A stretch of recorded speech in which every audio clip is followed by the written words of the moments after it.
சற்று முன் கிடைக்கப்பெற்ற மிக முக்கியமான செய்தி ஒன்று வெளியாகி உள்ளது. மதுரையில் உதயநிதியின் காரை வழிமறைத்த மதுரை மக்கள் மதுரையில் கால்வாய்களை தூர்வாராமல் ரோடு ஷோ நடத்தி நேற்று மட்டும் கிட்டத்தட்ட 25 நோயாளிகளுக்கு மேலாக பாதிப்புக்கு உள்ளானார்கள் என்றும், உங்களது கனிவான எண்ணங்கள் எல்லாம் மக்களின் பாதுகாப்பை தான் கருத்தில் கொள்ள வேண்டுமே தவிர மக்களிடம் உங்களது முகத்தை காட்ட வேண்டும், ஓட்டுக்களை பெற வேண்டும் என்பதில் கிடையாது.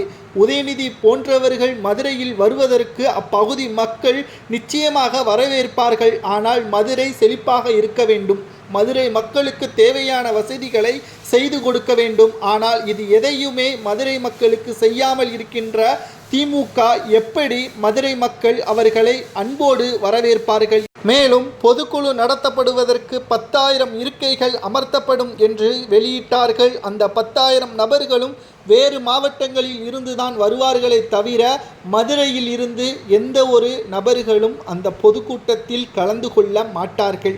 மதுரை மக்களின் வளர்ச்சிக்காக திமுக என்ன செய்தது?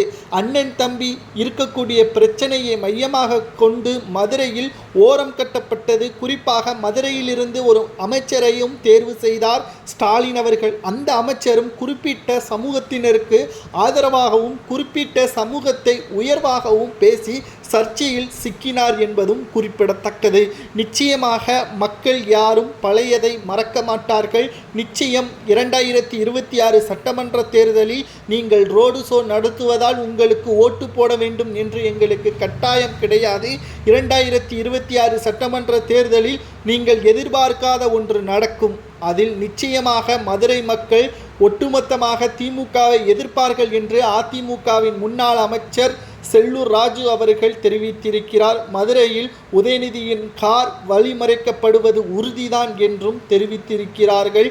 மதுரையில் உள்ள சில முக்கியமான ஏரி குளங்கள் தூர்வாராமல் இருப்பதற்கு ஸ்டாலின் அவர்களது கனிவான எண்ணத்திற்கு இது சென்றதா? நேற்று நடந்து சென்று கால்வாய்களை பார்த்து கனிவான உங்களது முகத்தை மக்களிடம் காண்பது உங்களுக்கு அதிகாரம் இருக்கக்கூடிய அந்த இடத்தில் பயன்படுத்தி ஒரே வாரத்தில் அதை செய்திருக்கலாம். ஆனால் நீங்கள் ஏன் அதை தார்ப்பாய் கொண்டு மூடுவதும் திரையை கொண்டு அடைப்பதும் உங்களது திமுகவின் நிர்வாகிகளுக்கு கட்டளையிட்டீர்களா என்றும் மக்கள் உதயநிதியிடமே கேட்கக்கூடிய கேள்வியாகவே மாறிவிட்டது.